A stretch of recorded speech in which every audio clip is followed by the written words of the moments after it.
Whether it is good work or bad work, all remains is what we have done for him. So I'm here to say this to y'all. There's so many history that wrapped around this brother, which sometimes I used to call him hidden talent. And we all know what hidden talent is. There's a whole lot of people that has talent, but somehow was not discovered.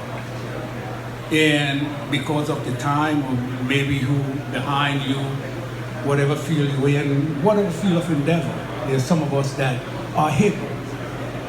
But George, I don't want to take up too much of the time, but we are here for him.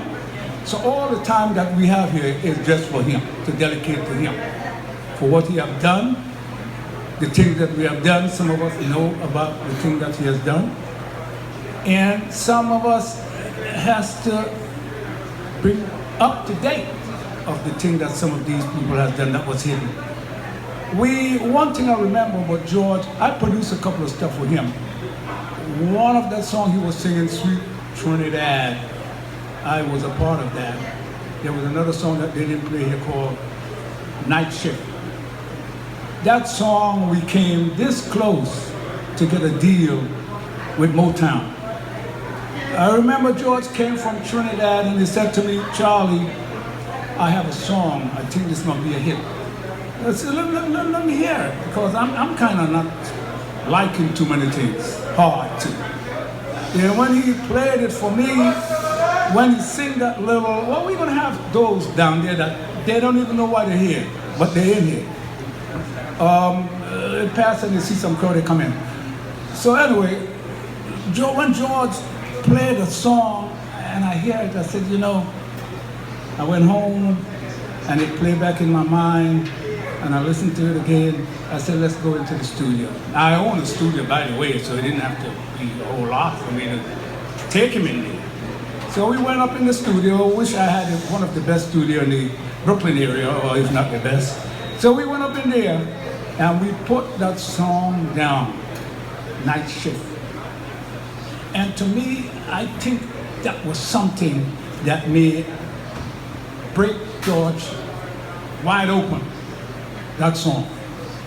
And like I said, we came this close, and I told my secretary in the studio, whenever a record company comes in, because we had a lot of record companies to come in there, Warner Brothers, CBS, Epic Records, a whole lot of different companies come in.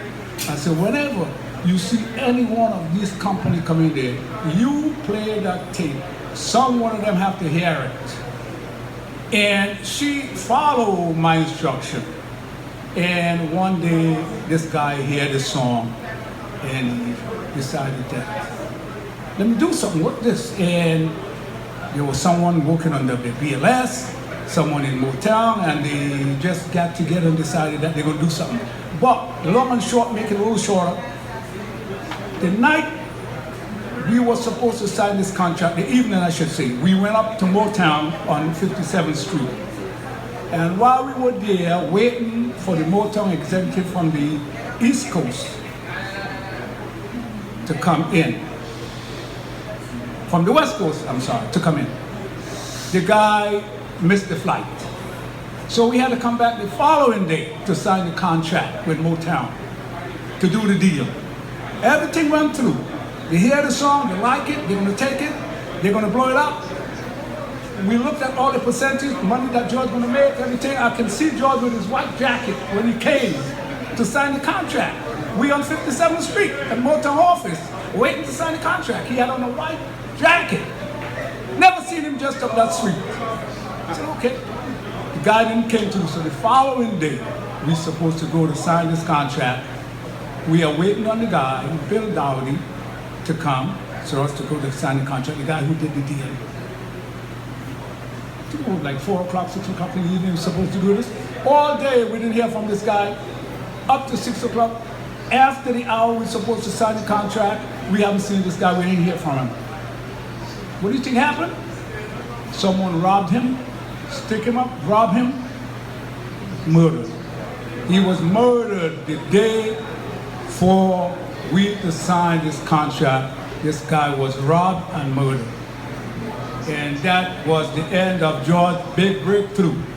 So I'm here to say and give you this little story because it plagues me still. It's still in my mind. It still bothers me every so often. I think about it, how close we came to make, for George to be the George he's supposed to be with the talent that I call hidden. And that didn't happen. But anyway, I don't want to take up too much time. I'm going to leave. But family right there, which I've known, the children, the wife, I just want to say my deepest condolences for the loss of one that has meant so much to all of us and to the culture of Trinidad and Tobago. A guitarist, arranger, background vocalist, and like you all see what he did here, which many of you, I know many of us in here, never seen him and see the performance and see the talent of this guy. And I'm sure some of you all said, man, I didn't know this guy was so good. But the time he came, when the Sparrow was there, when the Kitchener was there, when the Shadow was there, Swallow was there, Blue Boy there, all these hard hitters, he was around them. And this is what Nick George did not explode and did what he had to do. But he did so well for us because he did a lot of my background vocals. He arranged it. He was there for me. He did a lot of my guitar work. And he conducted a lot of stuff and give me ideas, things that you should put in, things that you should take out. So he had really contributed a whole lot to the success of that name Charlie and that Charlie's company and me, one that never satisfied with things that people have done, though they did their best. So again, good night to everyone and the family. From the depths of my heart, my greatest condolences to each and every one of you. Okay, get back home safe. All right?